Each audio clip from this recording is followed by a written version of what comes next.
ഈ ദിവസങ്ങളിൽ എന്തെങ്കിലും ഒരു കാര്യത്തെക്കുറിച്ച് ഓർത്ത് ടെൻഷൻ അടിച്ചിരിക്കുവാണോ? വരാനിരിക്കുന്ന ദിവസങ്ങൾ നടക്കേണ്ട ഒരു കാര്യം, അല്ലെങ്കിൽ ചില ആവശ്യങ്ങൾ നടക്കേണ്ടതായിട്ടുണ്ട്. ഇതൊക്കെ ഓർത്ത് ടെൻഷൻ അടിച്ച് ആകുലതയിൽ ഇരിക്കുകയാണെങ്കിൽ ഇന്ന് നമുക്ക് ദൈവത്തിന്റെ വചനത്തെ വിശ്വാസത്തോടെ സ്വീകരിക്കാം. നമ്മുടെ പ്രശ്നങ്ങൾക്കൊക്കെ ദൈവം പരിഹാരം ഒരുക്കും. ദൈവത്തിന്റെ വചനത്തിന്റെ ശക്തിയിലൂടെ അവിടുത്തെ പരിഹാരങ്ങൾ, അവിടുത്തെ ഇടപെടലുകൾ ആത്മാവിലൂടെ പരിശുദ്ധാത്മാവാം ദൈവം നമ്മുടെ ജീവിതത്തിൽ നടത്തിത്തരും. ദൈവത്തിന് നമുക്ക് വേണ്ടി വിചിത്രമായ വഴികളിലൂടെ അവിടത്തേക്ക് നമ്മളെ സഹായിക്കുവാൻ സാധിക്കും. വിശ്വസിക്കാം, പ്രത്യാശിക്കാം. കർത്താവ് ഇപ്രകാരം പറയുന്നു. ഈശോ പറയുകയാണ് മത്തായിയുടെ സുവിശേഷം 6-ാം അധ്യായത്തിന്റെ 33-ാമത്തെ വാക്യത്തിൽ. ഇന്ന് ഏതെങ്കിലും ആവശ്യങ്ങൾ അല്ലെങ്കിൽ ഒരു പ്രത്യേക വിഷയത്തെക്കുറിച്ച് ഓർ ടെൻഷൻ അടിച്ചിരിക്കുകയാണെങ്കിൽ ഈ വചനം നിങ്ങളൊന്ന് സ്വീകരിക്കണം കേട്ടോ. നിങ്ങൾ ആദ്യം അവിടുത്തെ രാജ്യവും അവിടുത്തെ നീതിയും അന്വേഷിക്കുക, അതോടൊപ്പം മറ്റുള്ളവയെല്ലാം നിങ്ങൾക്ക് ലഭിക്കും. അതിനാൽ നാളെയെക്കുറിച്ച് നിങ്ങൾ ആകുലരാകരുത്. നാളത്തെ ദിനം തന്നെ അതിനെക്കുറിച്ച് ആകുലപ്പെട്ടുകൊള്ളും. ഓരോ ദിവസത്തിനും അതിന്റെ ക്ലേശം മതി. ഇന്നത്തെ ദിവസം, ഇന്ന് നിങ്ങൾക്ക് ഈ ഒരു വീഡിയോ കാണാൻ നിങ്ങൾക്ക് ദൈവം കാഴ്ചശക്തിയും കേൾവി ശക്തിയും ഒക്കെ തന്നിട്ടില്ലേ? ഇന്ന് നിങ്ങൾ ജീവനോടെ ഈ ഭൂമിയിലായിരിക്കുന്നു. ഇന്ന് തന്ന നന്മകൾക്കൊക്കെ ഒന്ന് നന്ദി പറഞ്ഞേ. എന്നിട്ട് ഈശോ ഇപ്രകാരം നമ്മളോട് പറയുകയാണ്, ആദ്യമേ അവിടുത്തെ രാജ്യവും നീതിയും നിങ്ങൾ അന്വേഷിക്കുക, അതോടൊപ്പം മറ്റുള്ളവയെല്ലാം നിങ്ങൾക്ക് ലഭിക്കും. അപ്പൊ ഇന്ന് നമ്മുടെ പ്രയോറിറ്റി പലപ്പോഴും നമ്മുടെ ഈ ഇന്ന് നടക്കേണ്ട ചില കാര്യങ്ങളും നമ്മുടെ ചില ഫ്യൂച്ചറിനെ കുറിച്ചുള്ള ഭാരപ്പെടുത്തുന്ന ചില ചിന്തകളും അല്ലെങ്കിൽ ടെൻഷൻ അടിക്കാൻ പല കാരണങ്ങളുണ്ടല്ലോ. അതൊക്കെ ആ പ്രയോറിറ്റിയിൽ നിന്ന്, അതിൽ നിന്ന് ദൈവത്തിന്റെ രാജ്യം, ദൈവത്തിന്റെ നീതി എന്നുള്ള ഈ രണ്ട് കാര്യത്തെ തിരയുന്നതാകണം നമ്മുടെ പ്രയോറിറ്റി ഇന്നത്തെ ദിവസമെന്ന് ഈശോ പറയുകയാണ്. ബാക്കി എല്ലാ കാര്യങ്ങളും നമ്മൾ ചെയ്യുമ്പോഴും ദൈവത്തിന്റെ രാജ്യത്തിന് നീതിക്കും നമ്മൾ ഫസ്റ്റ് പ്രയോറിറ്റി കൊടുക്കുമ്പോൾ പരിശുദ്ധാത്മാവാൻ ദൈവം ബാക്കി എല്ലാ കാര്യങ്ങളും ഫുൾഫിൽ ചെയ്യുവാൻ നമ്മളെ സഹായിക്കും. ബാക്കിയുള്ളവയെല്ലാം ഇങ്ങനെ യേശു പറയുന്നത് അതോടൊപ്പം മറ്റുള്ളവയെല്ലാം നിങ്ങൾക്ക് ലഭിക്കും. മറ്റുള്ളവയെല്ലാം എന്നാണ് യേശു പറയും. മറ്റുള്ളവയെല്ലാം നിങ്ങൾക്ക് ലഭിക്കും. എന്നോട് എന്ന് പറഞ്ഞേ, എനിക്ക് ആവശ്യമുള്ളതെല്ലാം എന്തൊക്കെയാണോ എനിക്ക് വേണ്ടത് ദൈവത്തിന് അറിയാമല്ലോ, അവയെല്ലാം നമ്മുടെ ജീവിതത്തിലേക്ക് കടന്നു വരും. അപ്പോൾ ദൈവരാജ്യവും ദൈവനീതിയും ഈ രണ്ട് ഭാഗങ്ങളാണ് ഈശോ അവിടെ നമ്മുടെ മുൻപിൽ നമ്മൾ അന്വേഷിക്കണം, തിരയണമെന്ന് നമ്മളോട് ആവശ്യപ്പെടുന്നത്. ദൈവരാജ്യത്തിലേക്ക് ഒരാൾക്ക് പ്രവേശിക്കുവാൻ സാധിക്കുന്നത് എപ്രകാരമാണ്? കൊളോസ്സസ് ലേഖനം 1-ാം അധ്യായം 13-ാമത്തെ വാക്യത്തിൽ നമ്മൾ കാണുന്നു, പിതാവാം ദൈവം നമ്മളെ അന്ധകാരത്തിന് ആധിപത്യത്തിൽ നിന്ന് വിമോചിപ്പിച്ച് തന്റെ പ്രിയപുത്രന്റെ രാജ്യത്തിലേക്ക് ആനയിക്കുകയും ചെയ്തു. എപ്രകാരം? ഈശോയുടെ കുരിശിലെ പരിഹാര ബലിയിലൂടെ. അപ്പൊ ദൈവരാജ്യ പ്രവേശനം ഒരു വ്യക്തിക്ക് സാധ്യമാകുന്നത് യേശുവിന്റെ കുരിശിലെ പരിഹാര ബലിയിൽ വിശ്വസിച്ചുകൊണ്ടാണ് ആ ദൈവരാജ്യത്തിനുള്ളിലേക്ക് പ്രവേശിക്കുവാൻ സാധിക്കുന്നത്. അപ്പൊ യേശുക്രിസ്തുവിന്റെ പരിഹാര ബലിയിലൂടെയാണ് ദൈവരാജ്യത്തിന്റെ വാതിൽ നമ്മുടെ മുൻപിൽ തുറക്കപ്പെടുന്നത്. പരിഹാര ബലിയിലൂടെ മാത്രമാണ് നമുക്ക് ആ ദൈവരാജ്യത്തിന്റെ ഉള്ളിലേക്ക് പ്രവേശിക്കുവാൻ സാധിക്കുന്നത്. കാരണം മനുഷ്യന്റെ പാപം, മനുഷ്യന്റെ അഹന്ത പലതും നമ്മളെ പ്രിവെന്റ് ചെയ്യുകയാണ്. നമുക്ക് എൻ്റർ ചെയ്യാൻ പറ്റുന്നില്ല. എന്നാൽ എളിമപ്പെടും ഒരു വ്യക്തി, ഈശോ കുരിശിൽ എനിക്ക് വേണ്ടി സകലതും പൂർത്തീകരിച്ചിരിക്കുന്നു, യേശുവിന്റെ പരിഹാര ബലിയിൽ ഞാൻ വിശ്വസിക്കുന്നു എന്ന് ഒരു മനുഷ്യൻ, ഒരാത്മാവ് എളിമപ്പെടുമ്പോൾ ആ എളിമപ്പെടുന്ന വ്യക്തി യേശുവിന്റെ കുരിശിലെ പരിഹാര ബലിയുടെ യോഗ്യതയിലൂടെ ദൈവരാജ്യത്തിന്റെ ഉള്ളിലേക്ക് പ്രവേശിക്കുകയാണ്. അതുകൊണ്ടാണ് എബ്രായ ലേഖനം 10-ാം അധ്യായത്തില് 19 മുതലുള്ള വാക്യത്തില് നമ്മൾ കാണുന്നത്, യേശുവിന്റെ രക്തം മൂലം നമുക്ക് വിശുദ്ധ സ്ഥലത്തേക്ക് പ്രവേശിക്കുവാൻ ഇപ്പോൾ മനോധൈര്യമുണ്ട്.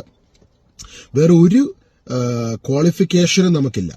എപ്രകാരമാണ് നമുക്ക് ദൈവത്തിന്റെ വിശുദ്ധ സ്ഥലത്തേക്ക് പ്രവേശിക്കുവാൻ മനോധൈര്യം ലഭിക്കുന്നത്? എബ്രായ ലേഖനം 10-ാം അധ്യായം 19-ാം വാക്യം, എന്റെ സഹോദരരെ, യേശുവിന്റെ രക്തം മൂലം വിശുദ്ധ സ്ഥലത്തേക്ക് പ്രവേശിക്കുവാൻ നമുക്ക് മനോധൈര്യമുണ്ട്.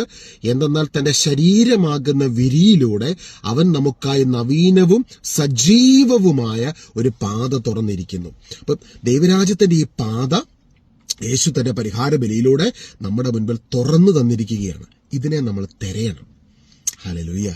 ദൈവത്തിന്റെ രാജ്യത്തെ തിരയണം. ഈ ദൈവരാജ്യത്തിന്റെ പാതയെ നമ്മൾ ദേവാലയത്തിൽ പോകും, പ്രാർത്ഥിക്കുകയൊക്കെ ചെയ്യുമ്പോൾ, പള്ളിയിൽ പോവുകയൊക്കെ ചെയ്യുമ്പോൾ നമ്മളിങ്ങനെ ഈ ക്രോസിന്റെ പിക്ചറും രൂപങ്ങളും ഒക്കെ കാണുമ്പോൾ അത് ജസ്റ്റ് ഒരു റിലീജിയസ് ഒബ്ജക്റ്റ് ആയിട്ടോ പിക്ചറായിട്ടോ കണ്ടു കേട്ട് ഇങ്ങനെ പോകാനുള്ള ഒരു സംഭവമല്ല. ഇത് നമ്മൾ തിരയേണ്ട ഒരു ഭാഗമാണ്. യേശുവിന്റെ കുരിശിലെ പരിഹാര ബലി എന്നുള്ളത് അവിടെ വെച്ച് നിന്റെ സകല വിടുതലിനും വേണ്ട സംഭവം നടന്നു കഴിഞ്ഞു. നിന്റെ സകല ശാപങ്ങളും മാറുന്നതിന് വേണ്ട, ബന്ധനങ്ങൾ അഴിയുന്നതിന് വേണ്ട പരിപൂർണ ബലി, പരിപൂർണ വിടുതൽ ഏകബലി സമർപ്പണത്തിൽ നടന്നു കഴിഞ്ഞു. ഇത് നമുക്ക് അനുഭവമാകണമെങ്കിൽ നമ്മൾ ഇനി തിരയേണ്ടത്, ഇന്ന് ഗോസ്പൽ നിങ്ങൾ കേൾക്കുമ്പോൾ, യേശുവിന്റെ കുരിശിലെ പരിഹാര ബലിയെക്കുറിച്ച് കേൾക്കുമ്പോൾ അതിനെ വ്യക്തിപരമായ ഒരു വ്യക്തി ആഴത്തിൽ തിരയാൻ തുടങ്ങണം. തിരയണം. ആദ്യമേ അവിടുത്തെ രാജ്യവും നീതിയും അന്വേഷിക്കുക. അതോടൊപ്പം എല്ലാം ചേർക്കപ്പെടും. ഹല്ലേലൂയ. നമ്മുടെ ജീവിതത്തിന്റെ ആയുസ് മുഴുവനും ഇറ്റേണിറ്റി ഇത് തിരയാനുള്ള ഒരു വിളിയാണ്. തിരയാനുള്ള വിളി എന്ന് പറഞ്ഞാൽ ദൈവത്തിന്റെ കൃപ നമ്മളിൽ നിറയപ്പെടുവാണ് ഈശോയുടെ പരിഹാര ബലിയിലൂടെ. ആ കൃപയുടെ അഭിഷേകത്തിൽ ഓരോ ദിവസവും നിറഞ്ഞ് വളർന്നു വരിക. ഹല്ലേലൂയ. ഒരു പ്രശ്നം ജീവിതത്തിൽ വരുമ്പോൾ നമ്മള് സ്ഥലങ്ങളും വ്യക്തികളും അവരും പറയുന്ന കേട്ട് അവിടെ ഇവിടെ ഓട്ടി നടക്കേണ്ട ഒരു പ്രവണത നമ്മുടെ ഇടയിലുണ്ട്. നല്ലപോലെ പ്രാർത്ഥിക്കുന്ന ഒരു വൈദികനെയോ ഒരു ബ്രദറിനെയോ ഒരു ആരെങ്കിലുമൊക്കെ ഒന്ന് കണ്ട് എല്ലാവർക്കും, ഞാനും നിങ്ങളും ഒക്കെ അല്ലെ, നമ്മളൊക്കെ മാനുഷികമായ ഓരോ കാര്യങ്ങളിലൂടെ കടന്നു പോകുമ്പോൾ നമുക്കൊക്കെ പ്രാർത്ഥനാ സഹായങ്ങളൊക്കെ വേണം. പക്ഷെ യഥാർത്ഥത്തില് ഒരു ശുശ്രൂഷ എന്നുള്ളത്, നിങ്ങൾ ഇന്ന് കേൾക്കുന്ന ഈ ശുശ്രൂഷയുടെ വിജയം എന്നുള്ളത്, നിങ്ങളെ ഞാൻ ഈ ഒരു ശുശ്രൂഷയിലൂടെ നിങ്ങൾ യേശുവിന്റെ കുരിശിലെ പരിഹാര ബലിയിലേക്കും കർത്താവുമായിട്ടുള്ള വ്യക്തിപരമായ ബന്ധത്തിൽ നിങ്ങൾ ഡെവലപ്പായി, സ്ട്രോങ് ആയി, യേശുവുമായിട്ടുള്ള വ്യക്തിപരമായ റിലേഷൻഷിപ്പിൽ നിങ്ങൾ ആഴത്തിൽ ബലപ്പെടുമ്പോൾ, ശക്തിപ്പെടുമ്പോൾ സ്വർഗം സന്തോഷിക്കുകയാണ്, പരിശുദ്ധാത്മാവ് സന്തോഷിക്കുകയാണ്, പിതാവാം ദൈവം സന്തോഷിക്കുകയാണ്, ഈശോയുടെ ഹൃദയം സന്തോഷം കൊണ്ട് നിറയുകയാണ്. Hallelujah. That's for the ministry. അതിനാണ് ഈ മിനിസ്ട്രികളെല്ലാം. ഹല്ലേലൂയ. ഈശോയെ ആരാധന, യേശുവെ ആരാധന. യേശുവിന്റെ ആ സന്തോഷം ഇന്ന് നമ്മുടെ ജീവിതത്തിന്റെ എല്ലാ മേഖലകളിലും നിറയപ്പെടട്ടെ. കർത്താവ് ക്രൂശിൽ കൊടുത്ത വിലയിലൂടെ ഇന്ന് ദൈവം യേശുക്രിസ്തുവിൽ വിശ്വസിക്കുന്ന ഒരു വ്യക്തിയെ നീതീകരിക്കുകയാണ്. ഇതാണ് രണ്ടാമത്തെ ഭാഗം. ഈശോ പറഞ്ഞു, എന്റെ രാജ്യവും എന്റെ നീതിയും അന്വേഷിക്കുക, അതോടുകൂടെ എല്ലാം നിങ്ങൾക്ക് ആവശ്യമുള്ളവ എല്ലാം നിങ്ങളിലേക്ക് വന്നു ചേരും, ചേർക്കപ്പെടും, മറ്റുള്ളവ എല്ലാം നിങ്ങൾക്ക് ലഭിക്കും. അപ്പം രണ്ടാമത്തെ ഭാഗം, ഒന്ന് ദൈവരാജ്യം, അത് യേശുവിന്റെ പരിഹാര ബലിയിലൂടെ നമ്മൾ പ്രവേശിക്കുന്നു. 2 ദൈവരാജ്യത്തിലേക്ക് പ്രവേശിക്കുന്നു. 2 ദൈവത്തിന്റെ നീതി. ഈ നീതീകരണം എന്നുള്ളത് നമ്മളിൽ എപ്രകാരമാണ് സംഭവിക്കുന്നത്? ഒരു വ്യക്തി നീതിമാനായി തീരുന്ന എപ്രകാരമാണ്? 2 കൊരിന്തോസ് 5:21. നാം എല്ലാവരും ദൈവത്തിന്റെ നീതിയാകേണ്ടതിന് പാപമറിയാത്തവനെ ദൈവം നമുക്ക് വേണ്ടി പാപമാക്കി തീർത്തു. ഇതും വിശ്വസിക്കണം. ഒരു വ്യക്തി നീതിമാനായി തീരുന്നതിന് വേണ്ടി യേശു ക്രൂശിൽ സകലതും പൂർത്തീകരിച്ചു. അപ്പോൾ ഒരു ഡിവൈൻ ട്രാൻസ്ഫർ അവിടെ നടക്കുവാണ്.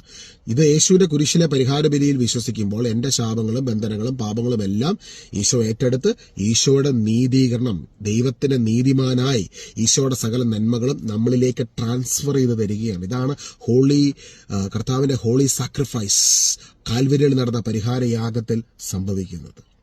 ഹല്ലേലൂയ. ഇതിലൂടെ, യേശുവിന്റെ പരിഹാര ബലിയിലൂടെ മാത്രമാണ് നമ്മൾ നീതീകരിക്കപ്പെട്ടത്, നീതിമാനായി നീതിമതിയായി തീർന്ന് പരിശുദ്ധാത്മാവിന്റെ വാസസ്ഥലമായി തീരുന്നത്.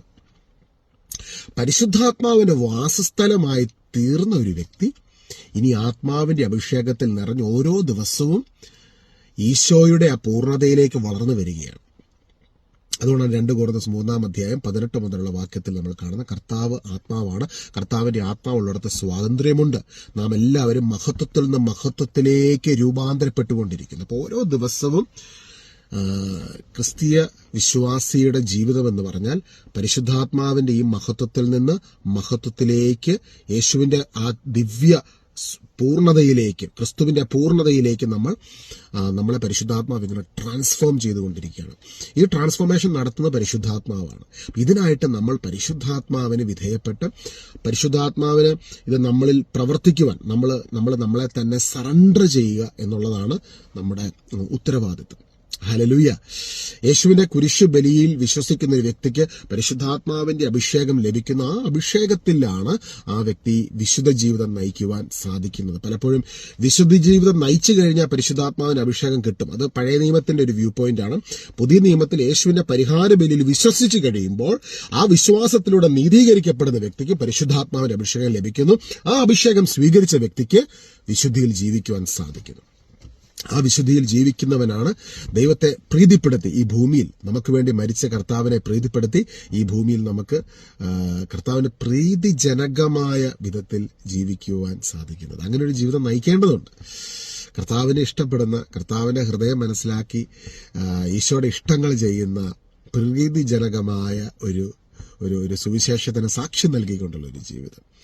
ആ ജീവിതത്തിലേക്കാണ് ദൈവം നമ്മളെ വിളിച്ചിരിക്കുന്നത്. ഇന്ന് വിശ്വസിക്കുക. ഇന്ന് ഈ സന്ദേശം നിങ്ങൾ കേട്ടുകൊണ്ടിരിക്കുമ്പോൾ തന്നെ പരിശുദ്ധാത്മാവിന്റെ സാന്നിധ്യം നമ്മുടെ നടുവിൽ അതിശക്തമായി വ്യാപരിക്കുന്നുണ്ട്. ഈ ദിവസങ്ങളിൽ കുറേ ആവശ്യങ്ങളും കുറേ ആകുലതകളും ഒക്കെയുള്ള ഒരുപാട് പേരെന്നെ കേൾക്കുന്നുണ്ടെന്ന് എനിക്കറിയാം. ഇന്ന് നിങ്ങൾ പ്രാർത്ഥിക്കുക. ഇന്ന് 2 കാര്യങ്ങൾ, കർത്താവിന്റെ രാജ്യവും കർത്താവിന്റെ നീതിയും, ഈ 2 ഭാഗങ്ങളാണ് നമ്മൾ ഇന്ന് വചനത്തിലൂടെ കേട്ടത്. ഇന്ന് നിങ്ങളിത് തിരയുമ്പോൾ ഇത് സഹോദരങ്ങളെ, ഇതിന് 1000കണക്കിന് ലെയറുകളുണ്ട്. ഞാൻ വീണ്ടും ഇന്നലത്തെ ടോക്കിലും പറഞ്ഞു, ഇന്ന് വീണ്ടും പറയണം. ഈശോയുടെ പരിഹാര ബലിക്ക് ഒരുപാട് തലങ്ങളുണ്ട്. അപ്പൊ നമ്മുടെയൊക്കെ ജീവിതത്തിൽ ഏതെങ്കിലും ഒരു മേഖലയിൽ വിടുതൽ താമസിക്കുന്നതായിട്ട് തോന്നുന്നുണ്ടെങ്കിൽ ദൈവം വിളിക്കുകയാണ്. ഈ പരിഹാര ബലിയുടെ ആഴങ്ങളിലേക്ക് കടന്നു പോകാൻ ദൈവം വിളിക്കുകയാണ്. അല്ലെങ്കിൽ അത് മനസ്സിലാക്കുവാൻ പരിശുദ്ധാത്മാവ് നിങ്ങളെ ക്ഷണിക്കുകയാണ്. നിങ്ങൾക്ക് വേണ്ടി ക്രൂശിൽ സകൃതം പൂർത്തീകരിച്ച ദൈവപുത്രൻ അവിടെ നിങ്ങളുടെ സകല ശാപങ്ങളെയും ബന്ധനങ്ങളെയും തടസ്സങ്ങളെയും എടുത്തു മാറ്റിയതാണ്. ഇന്ന് ആ കൃപയെ സ്വീകരിച്ച് യേശുവിന്റെ പൂർണ്ണതയിൽ നിന്ന് കൃപയ്ക്ക് മേൽ കൃപ സ്വീകരിക്കുവാൻ ഇന്ന് ദൈവവചനം നമ്മളോട് ആവശ്യപ്പെടുകയാണ്. യേശുവിന്റെ പൂർണ്ണതയിൽ നിന്ന് കൃപയ്ക്ക് മേൽ കൃപയെ നമുക്ക് സ്വീകരിക്കാം. God bless you.